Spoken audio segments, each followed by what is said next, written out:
नमस्ते। Solid facts with Hemant अत्री में आप सबका स्वागत। जैसा आप देख रहे हैं हेमंत सर हमारे साथ मौजूद है, बहुत स्वागत सर। सर, संसद जो है वो एक तरीके से एक ऐसी जगह बन गई है जहां विपक्ष अपनी आवाज बुलंद कर रहा है, लेकिन सरकार आजकल बिल्कुल चुप्पी साध करके बैठी हुई है। नरेंद्र मोदी और अमित शाह, ये दोनों जो सबसे बड़े चेहरे हैं, वो लगातार सदन से गायब चल रहे हैं। विपक्ष उनको ढूंढ रहा है, बहुत सारे सवाल उन पर उठाए जा रहे हैं, तमाम तरीके की चेतावनी धमकी सब कुछ दी जा रही है। यहां तक कह दिया गया कि खींच करके लाया जाएगा, कमरे में आप बहुत दिन छुप करके बैठ नहीं सकते। लेकिन उसके बावजूद भी ये दो चेहरे कहीं बाहर आते नहीं दिख रहे, और ये एक बहुत बड़ा मामला बन चुका है। इस बीच में जो एक मुद्दा था पिछले कुछ समय से, जो थोड़ा सा खोया हुआ था, उसको भी विपक्ष एक बार फिर देश के सामने निकाल करके ले आया है। और मैं बात कर रहा हूं अयोध्या के राम मंदिर में हुए चढ़ावा चोरी का, चढ़ावा के लूट के मामले का। और इस बार जो विपक्ष लेकर के आया है, वो ऐसे लेकर के आया है कि जैसे देश की जनता को वो पूरी क्रोनोलॉजी समझाना चाहता हो कि देखिए किस तरीके से राम मंदिर में एक एक आने पाई की लूट हुई, कैसे उसको पूरा प्लान किया गया और फिर उसके बाद उस घटना को अंजाम दिया गया। उसकी एक वानगी है, आप भी देख लीजिए।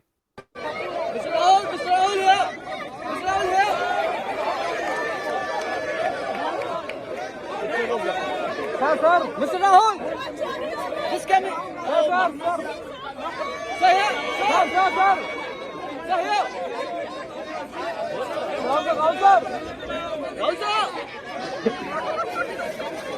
dramatic. It is there Pappu Yadav sitting along with other समाjwadi Party MPs. BJP के दफ्तर में बीजेपी के दफ्तर में बीजेपी के दफ्तर में बीजेपी के दफ्तर में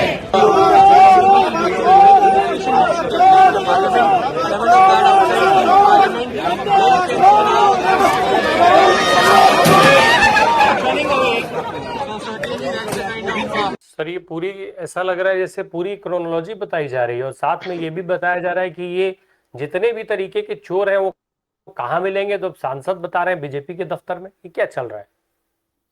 राम प्रकाश जी नमस्कार, आपको सारे दर्शक साथियों को भी। देखिए, कई बार ऐसा कहते हैं कि जब सड़कें सुनसान हो जाती है तो संसद आवारा हो जाती है, लेकिन आज की तारीख में हालत ये है कि संसद सत्र में है और उसके बावजूद उसमें कोई चर्चा नहीं हो रही है। और उससे भाग कौन रहा है? केंद्र की सरकार। केंद्र के जो सबसे ताकतवर 100 कार्ड, एक 56 इंची और एक उनसे भी ज्यादा मजबूत, जो सरदार पटेल कहलवाना पसंद करते हैं, दो व्यक्ति संसद में आने का नाम नहीं ले रहे, बाकी सारा काम कर रहे हैं। प्रधानमंत्री जी के पास 144-45 सेकंड की रील बढ़ाने का समय है, रात को 10:25 पे जैन जी के साथ कम्युनिकेट कर रहे हो। उस पर एक बार कमेंट देख लीजिएगा, प्रधानमंत्री जी को भी और इस पूरे देश के सिस्टम को समझ में आ जाएगा उनकी लोकप्रियता कहां खड़ी। तो जो संसद चर्चा के लिए बनाई गई थी, आज उस संसद के परिसर के अंदर एक लघु नाटिका का, एक स्किट का, एक माइम का एक मंचन हुआ और सारी दुनिया ने देख लिया। जिस नैरेटिव से भारतीय जनता पार्टी बचना चाह रही थी, उसमें लगातार वो फंसती जा रही है।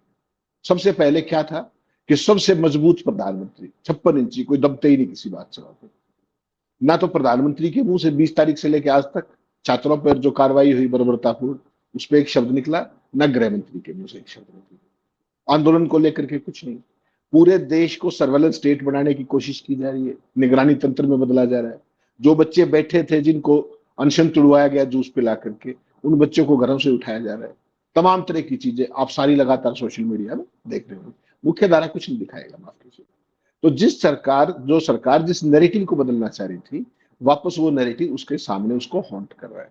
क्या देश के युवा प्रधानमंत्री की रील पर क्या कर रहे हैं, जरा एक बार सारे देश के लोगों को खोल के देख लेना चाहिए। एक, ठीक, प्रधानमंत्री को उन्हीं के उसमें जवाब दे रहे, उन्हीं के तरफ पे घेर रहे, एक बात। दूसरा, प्रधानमंत्री जी के जो सबसे बड़े ट्रबल शूटर थे, कौन थे? अमित शाह। आज वो उनके लिए सबसे बड़ी ट्रबल बनते जा रहे हैं, जिस तरीके से संसद में जवाब नहीं दिया जा रहा। आज 11वां दिन था, कोई शब्द नहीं है उसके ऊपर, ठीक। तो ये सारी की सारी परिस्थिति, और ऊपर से जिस मुद्दे को डाइवर्ट करना चाह रहे थे, राम मंदिर के चढ़ावा चोरी का, वो आकर के उनको फिर आउट कर रहे हैं। इनके पास तो था क्या?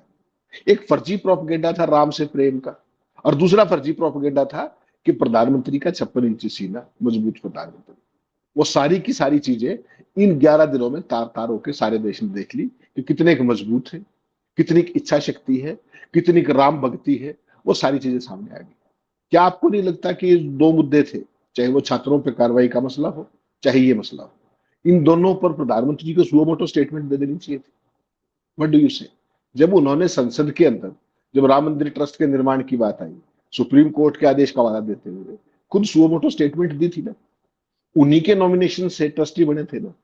अब वहां पर जब चढ़ावे की डकैती पकड़ी गई, और ये डकैती शब्द हेमंत अत्री और राम प्रकाश राय नहीं कह रहे, ये उनके प्रधान सचिव ने कहा, अयोध्या में जाकर के कहा, और उसके बावजूद उसकी क्या स्थिति है, सरकार उस पर एक शब्द आज तक 7 मई से लेकर के ये दिन आ गया आज का एक शब्द नहीं बोला गया। तो ये राम के प्रति प्रेम है। आरएसएस ने बताई थी, एक वित्तीय अनियमितता सामने आई। कल आपने देख लिया अटल बिहारी वाजपेयी की प्रतिमा क्या कह के बनाई गई थी कांसे की, और उसमें क्या निकला, वो खबर भी मैंने भेजी है, जरा वो भी दिखा दीजिएगा दर्शकों को। तो जिन एक तो क्रेडिबिलिटी इतनी बढ़िया इनकी स्टेब्लिश होगी है कि चाहे राम मंदिर हो और चाहे सड़कों का निर्माण हो, पुलों का निर्माण हो, जो भी काम देख लीजिए आप, हर एक के अंदर यही सब खेल है। अब तो अटल बिहारी वाजपेयी जो इनके सोकाल्ड पितृ पुरुष हैं, उनकी प्रतिमा में भी खेल करने से बाज नहीं आए। कहीं कोई कार्रवाई दिखती है आपको? राजनाथ जी अपने जाकर के अपने लखनऊ से कानपुर के बीच में उद्घाटन करके आते हैं, उस हाईवे का हाल देख लीजिए, किसी हाईवे का हाल देख लीजिए। तो अब इनका जो भी जो था ना खाऊंगा ना खाने दूंगा से लेकर के जो भी नारे थे, विकसित भारत और फला भारत, परीक्षा के ऊपर प्रधानमंत्री जी ने रात को रील बनाई 144 सेकंड की, देखी ना आपने, उस पर अभिनंदन भी चल रहा है काफी।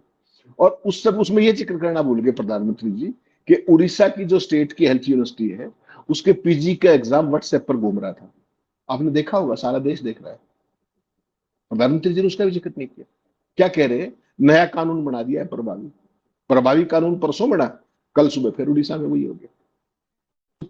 कौन सी गवर्नेंस? उड़ीसा में तो इन्हीं की डबल इंजन की सरकार है। तो आज की तारीख में हर मोर्चे पे मोदी जी बुरे तरीके से सपाट फ्लैट है, उनके पास किसी बात का कोई जवाब नहीं है। और फिर एक चीज बचती है कि विपक्ष को घेर लो, विपक्ष के नेता के खिलाफ ले आओ उसका मोशन, जो प्रिविलेज का मोशन। आज कांग्रेस पार्टी ने उसका भी जवाब दे दिया। जितेंद्र सिंह ने जो संसद के पटल पे कहा था, उसका उन्होंने प्रिविलेज मोशन मूव कर दिया केसी वेणुगोपाल। यानी कि टिट फॉर टेट, आक्रामकता is the best defence, offence is the best defence. विपक्ष ने वो चीज, उनको पता है कि ये फंस चुके हैं। और सुबह सुबह जो राहुल गांधी ने जो ट्वीट किया, उसके बाद तो क्लियर ही हो गया कि भाई किस लाइन में ये मामला जाएगा। केवल 3 लाइन थी, 3 लाइन का ट्वीट था और सारा का सारा बता दिया जो भी कुछ हो रहा है देश में, केवल 3 लाइन। क्या कहा? पीएम मोदी और अमित शाह, आप जैन जी को डरा धमकाकर चुप नहीं करा सकते। पहले आपने उनकी हड्डियां तोड़ी, अब आप एफआईआर दर्ज कर रहे हैं और उनके अकाउंट बंद करा रहे हैं। अकाउंट्स का मतलब सोशल मीडिया हैंडल्स बंद करा रहे हैं। आप भारत का अतीत है, भारत के भविष्य के साथ कैसा बर्ताव करते हैं, इसे लेकर सावधान है। तो इस एक ट्वीट ने पूरी की पूरी सिचुएशन को सामने रख दिया। कैसे निगरानी के जरिए सबके सब वो जो सारा खेल किया जा रहा है बच्चों के ऊपर प्रेशर बनाने के लिए। और मुझे तो कल एक बहुत सीनियर अधिकारी का फोन आया, बहुत ही टॉप अधिकारी का। उसने कहा कि साहब आप ये फेशियल रिकग्निशन सिस्टम को यहीं तक मत मानिए कि वहां कौन थे उसको पहचान रहे हैं, ये फ्यूचर के लिए भी कौन कौन प्रोटेस्टर हो सकते हैं उनकी भी प्रोफाइलिंग कर रहे हैं। ये टॉप मोस्ट पुलिस अधिकारी ने बताया मुझे, जो रिसेंटली रिटायर हुए हैं पूरे सिस्टम से, कि भविष्य में कौन कौन लोग आंदोलन कर भी सकते हैं, उनकी प्रोफाइलिंग का मतलब। आपने तो चाइना बढ़ा दिया, आपने नॉर्थ कोरिया बढ़ा दिया, उस दिशा में जा रहे हैं लोकतंत्र का नाम करके। दूसरी साइमल्टेनियस तैयारी देखिए, संसद में 2 मिनट बोलने का समय नहीं है, जंतर मंतर पर 8 फुट ऊंची बैरिकेडिंग लगाई गई है। पता है आपको? 8 फुट ऊंची मल्टी लेयर बैरिकेडिंग की वेल्डिंग करके जोड़ दिया गया उसको, ताकि कोई उसको पार ना कर पाए। अभी भी इस समय जब हम बात कर रहे हैं, सैकड़ों जवानों, आरएएफ के जवानों की वह तैनाती है इसमें। तो सरकार इतनी ज्यादा डरी हुई है 56 इंची की, एक प्रोटेस्ट से इतनी डरी हुई है कि वो जो एक डेमोक्रेटिक स्थान वो धरने प्रदर्शन के लिए था, उसकी किलेबंदी करने पर जुट गई। और ये कहते हैं कि हम 56 इंची अंदर तक हिली हुई है। राम प्रकाश जी सरकार अंदर तक हिली हुई है, और राहुल गांधी ने उस बात को समझ लिया है। इसमें आप धोखा मत मानिएगा। क्या कह उन्होंने किया क्या है? बेसिकली 15 साल से उन्होंने एक इमेज बनाई थी मोदी जी, किसके जरिए? पोमेरियंस चैनल्स के जरिए और कॉर्पोरेट के पैसे के जरिए। पीएम बनने के बाद वो सारे का सारा सरकारी पैसा हो। राहुल गांधी ने मोदी जी के संभावित ये थे कि भाई ये आगे प्रधानमंत्री बनेंगे, उनके सारे हम वही देखते हैं, श्रीमान अमित शाह जी, उनका जितना भी जो बायोडाटा था दोनों का फाड़ के रख दिया जनता के सामने कि देखिए ये है इनकी सच्चाई। जो भी चीजें उनकी थी हर चीज को एक्सपोज करके रख दिया। जो इमेज 15 साल में बनी थी वो चंद दिनों के अंदर ही, जेनजी का उसमें बहुत बड़ा रोल है। लेकिन मोदी की ट्रेजेडी देखिए कि ये ट्रेजेडी उनकी उस व्यक्ति के कारण जा रही है जो उनका सबसे बड़ा ट्रबल शूटर था, यानी कि अमित शाह। ये जो एक्शन दिल्ली में जेनजी के पास हुआ, तो उसका जवाब क्यों नहीं दे पा रही है सरकार? ऐसा क्या हुआ? सवाल तो ये है ना। और अगर जवाब नहीं दे सकते, ये संसद किस लिए? संसद तो लोकतंत्र की प्रहरी थी ना। और वहां पर उस इतने बड़े घटनाक्रम पे एक वाक्य की चर्चा ना हो तो, और उसके बाद भी आप फिर भी लोकतंत्र के दावे करें, तो ये सारा देश देख रहा है। आज जिस तरीके से विपक्ष ने पूरा ये लघु नाटिका खेली, आपको लगता है भाजपा और संघ कहीं देश में मुंह दिखाने के लायक बचे?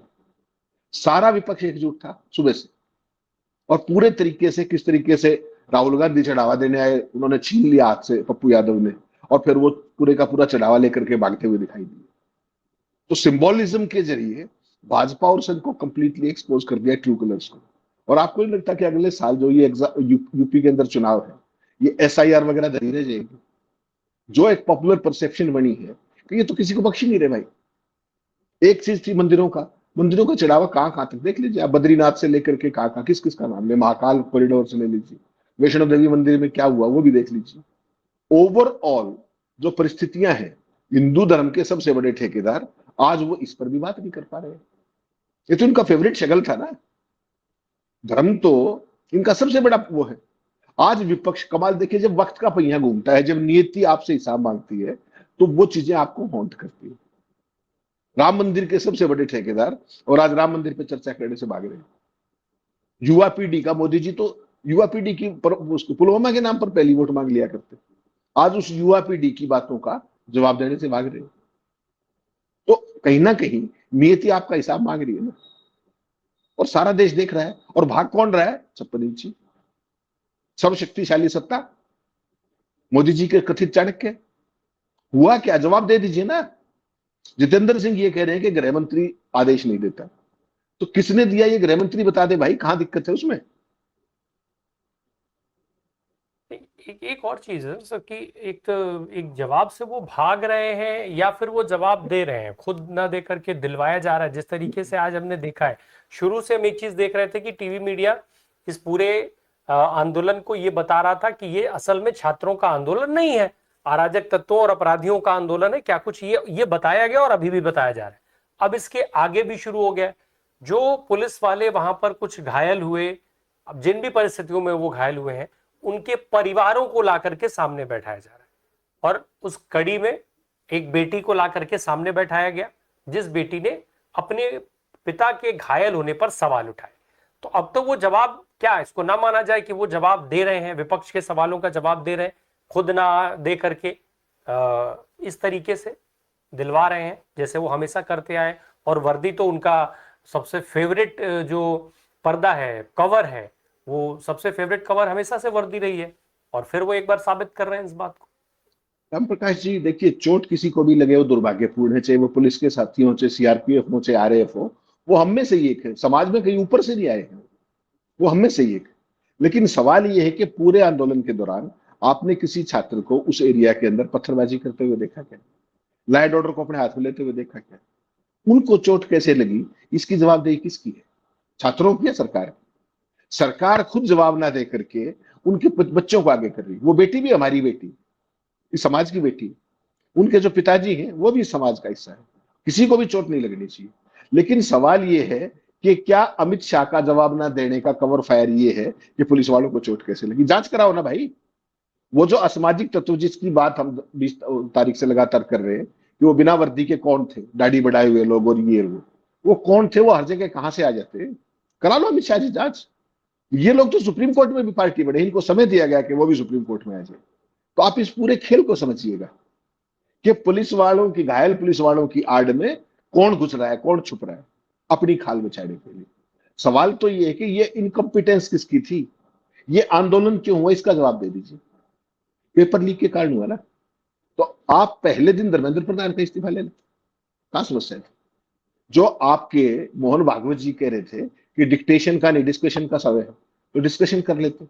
कितने दिनों तक बच्चे बैठे थे वहां पर, ना आपने डिस्कशन किया, ना उनको कोई समस्या उनकी एड्रेस की, हर समस्या को नकारते रहे, और अब आप पुलिस वालों के, घायल पुलिस वालों की वर्दी के पीछे छुप रहे। ये राम प्रकाश जी देखिए, पोमेरियन मीडिया के लिए फीड तैयार करने से ज्यादा कुछ नहीं।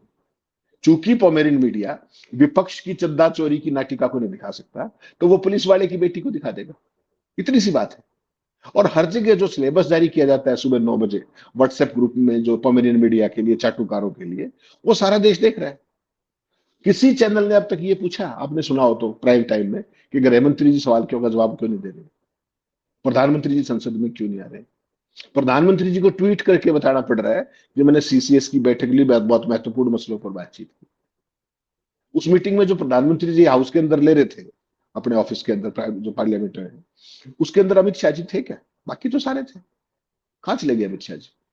क्यों नहीं, दिक्कत है? अमित शाह भी थे उसमें, अमित शाह भी थे, वो इमेज भी आई है उसके संबंध में, अमित शाह थे।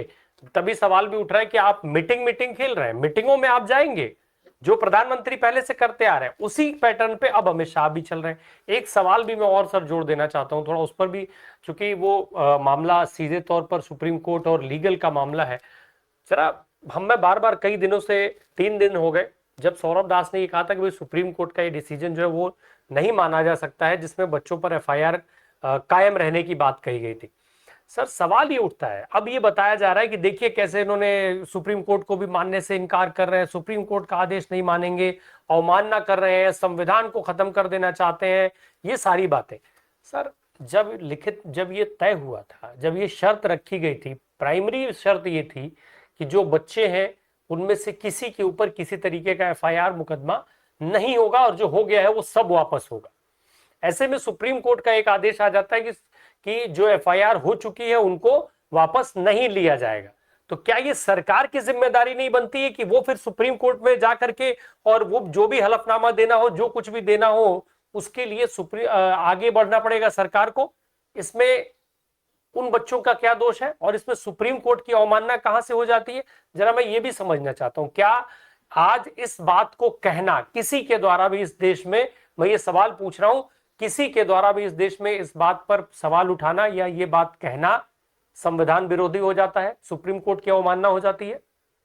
राम प्रकाश जी, सुप्रीम कोर्ट को भी तो एक तरीके से ढाल बढ़ाया जा सकता है ना, अपने कारनामों को अंजाम देने।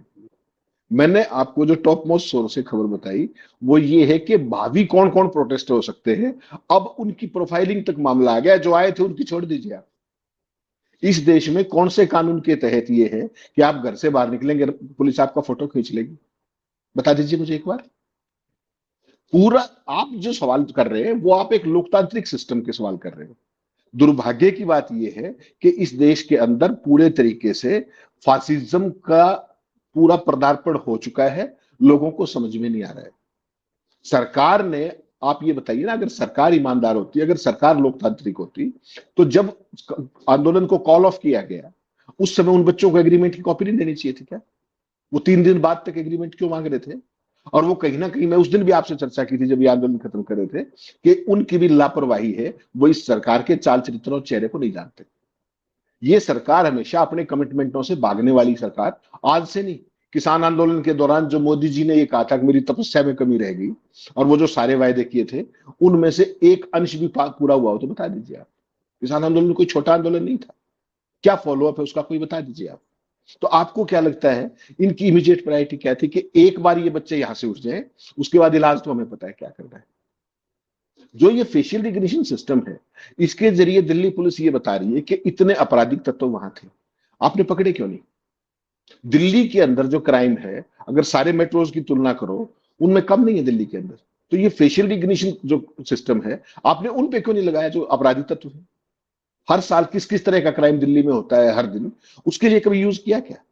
प्रोटेस्टर्स के लिए कैसे आपको याद आ गई कि इसको यूज कर लेते हैं? इसका क्या मायने समझेंगे?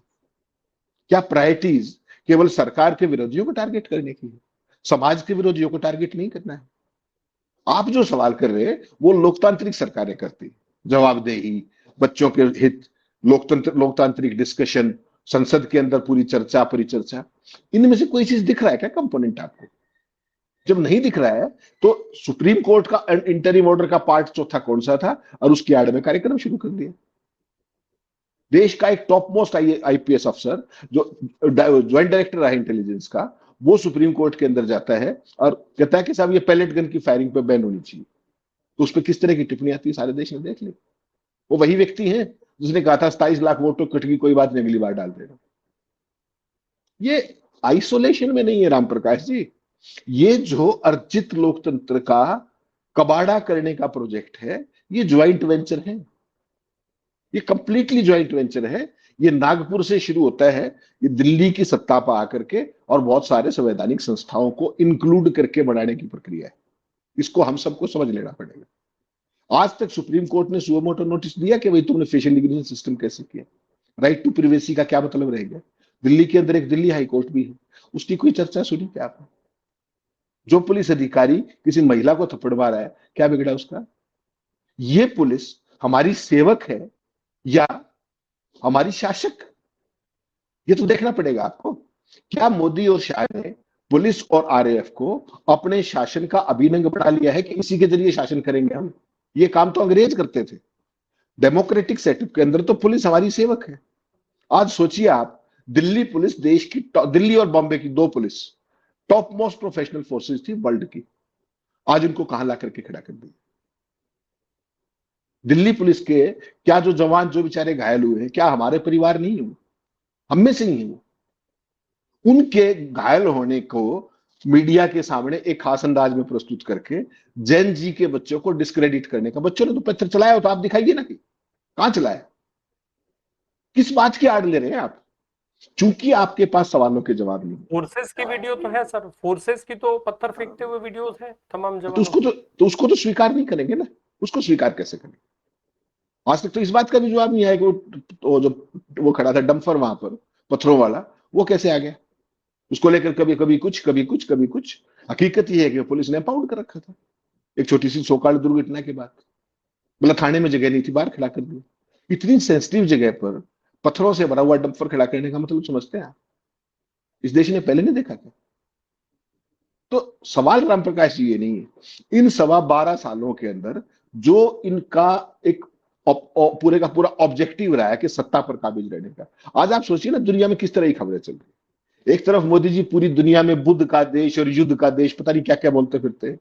आपने एमनेस्टी इंटरनेशनल की देख ली होगी लेटेस्ट रिपोर्ट, किस तरीके से सैकड़ों कंसाइनमेंट्स गई है इजराइल में नरसंहार के लिए भारत से हथियारों के कलपुर्जों की। सरकार का कोई जवाब है? किसी प्रोमिनेंट मीडिया में कोई दो लाइन है? कौन से मानवाधिकारों की बात करोगे आप? कौन से लोकतंत्र की बात आप करेंगे? कौन से बुद्ध की बात किस मुंह से करते हो आप? केवल और केवल फार्स है, फसाड है। लोगों को निगरानी में रखने का सारा जुगाड़ इजराइल से ले लिया गया। हर समय सर्वेलेंस में रखने के जुगाड़ किए जा रहे हैं और लोकतंत्र के नाम पर हर चीज जो भी आप सवाल पूछेंगे उसको राष्ट्रीय सुरक्षा का आवरण पहना देंगे। कोई भी चीज जो कर रहे हैं, जो भी गैर कानूनी है, उस पर राष्ट्रीय सुरक्षा का ठप्पा लगा दो, उसके बाद ठीक। और ये कार्यक्रम राफेल से शुरू हुआ था, पेगासस से होते हुए आज तक जारी है और रहेगा जारी है। क्या कहा कोर्ट ने कि जो पुलिस के पास जो ये पैलेट फायरिंग की वो है, ये उसके अंदर निहित है, अपने बच्चों के ऊपर निहित है। कोई जवाबदेही नहीं, कोई स्टेटमेंट नहीं है संसद के अंदर। Parliament is on, session is on, उसके बाद वीडियो बनाते फिर रहे हो, हमने ये कर दिया, हमने वो कर दिया। जो नहीं करना चाहिए था उसका हिसाब किताब कौन देगा? Who is accountable for that? क्या माननीय प्रधानमंत्री जी मानेंगे इस बात को? बहुत चिंता की स्थिति है राम प्रकाश जी। ये अर्जित लोकतंत्र देश के हाथों से फिसलता जा रहा है। ये जो चाटुकार मीडिया है, इसने इस देश को कहीं का नहीं छोड़ा। मोदी जी सत्ता में कितने दिन बने रहेंगे सवाल ये नहीं है। जब मोदी जी सत्ता जाएंगे इस देश का क्या होगा सवाल ये है। आज भारत की साख दुनिया में कहां है? मदर ऑफ डेमोक्रेसी आज दुनिया में किस रूप में देख रही है? इस आंदोलन की कवरेज देखिए आप इंटरनेशनल मीडिया में। ये हमारों ने जो करना था वो किया, आज भी लगे हुए। इंटरनेशनल मीडिया को उठा के देख लीजिए। तो आज हमारा जो वर्ल्ड के अंदर स्टैंडिंग थी, आज वो कहां ले जाकर के खड़ी कर दी, इनको अब भी समझ में नहीं आ रहा। केवल और केवल सत्ता में बने रहना है, चाहे देश को निगरानी तंत्र में बदलना पड़े। देश देख रहा है, जैन जी ने देखा, और आप ये मत सोचिएगा वो घर चले गए हैं। ये हैंडल डाउन करा देने से, एक्स हैंडल डाउन करा देने से, इस धरपकड़ से उधर जाएंगे। अगर वो दूनी फोर्स से आगे तो फिर कहां छुपोगे आप? ये सोचा है कभी? समझदार आदमी वो होता है जो दूसरे की गलती से सीखता है। और ये सत्ता ऐसी सत्ता के दम्भ में, अहंकार में है कि अपनी गलतियों से सीखने को तैयार नहीं। तो क्या कहिएगा इस विनाशकाले विपरीत बुद्धि? सीखने वाले कहाँ हैं? उनके पास बहुत सारे ऐसे हथियार हैं और ऐसे तमाम हथियारों का यूज इस्तेमाल शुरू भी कर दिया गया है। एक अमित शाह से जवाब ना लेना पड़े, प्रधानमंत्री को माफी ना मांगनी पड़े, इसके लिए किस किस तरीके के नैरेटिव शुरू हो चुके हैं ये दिखाई देने लग गया है। पुलिस वाले की बच्ची को सामने लाया गया, जबकि बहुत सारे सवाल ऑलरेडी उस पर उठे हुए हैं। पुलिस का मानवाधिकार है तो छात्रों का भी मानवाधिकार है। ऐसे में सवाल आप एक तरफ से नहीं कर सकते हैं। पुलिस वालों के साथ अगर दुर्घटनाएं हुई तो पहली बहुत सारे सवाल ऐसे हैं जिनका जवाब अगर गृह मंत्री आकर के देंगे तो उसमें ये सवाल भी कवर होंगे। आखिर खुद क्यों नहीं दे रहे हैं? बच्ची से क्यों सवाल करवा रहे हैं सामने ला करके? क्यों क्यों जो है तमाम छात्रों पर एफआईआर दर्ज हो रही है? क्यों मेटा से लेकर के और तमाम उन अकाउंट्स पर एफआईआर दर्ज हो रही है जिसमें कोई भी वीडियो या सवाल पोस्ट किए गए थे? ये अपने आप में इन सारी चीजों का जवाब मुझे लगता है मिलना चाहिए। और अगर ये जवाब मिल गए तो इस चीज के भी जवाब मिल जाएंगे कि पुलिस वालों पर किसने लाठी चलाई, कैसे पुलिस वालों का सर फूटा। इस बच्ची के सवालों के जवाब भी मिल जाएंगे। वो तमाम मानवाधिकार पर जो सवाल उठाए जा रहे हैं टीवी मीडिया में उसके भी जवाब मिल जाएंगे। गृह मंत्री आए बोले तो सही, दिक्कत कहाँ है बोलने में? बोलने के लिए तो माहिर है, घंटों घंटों गृह मंत्री जी भी बोलते हैं और उनके साथ तो अच्छी बात है, वो बिना टेलीप्रॉम्प्टर के भी बोल लेते हैं, वहां भी कोई इशू नहीं है। वो बिना टेलीप्रॉम्प्टर के भी बोल लेते हैं। भाई मोदी जी का चलो मजबूरी है, बिना टेलीप्रॉम्प्टर के वो जो है हिज एक्सीलेंसी भी नहीं बोल पाते हैं, बिना पर्ची के वो भी नहीं बोल सकते हैं, लेकिन गृह मंत्री जी बोल लेते हैं। ये मैंने देखा है, मैं मानता हूं। उनको बोलने में क्या दिक्कत है? बोल लेना चाहिए। देखिए कब जवाब मिलता है। बहुत शुक्रिया सर, बहुत विस्तार से हमसे इन सब सारी चीज़ों पर बात करने के लिए और तमाम महत्वपूर्ण जानकारियां देने के लिए। Thank you so much.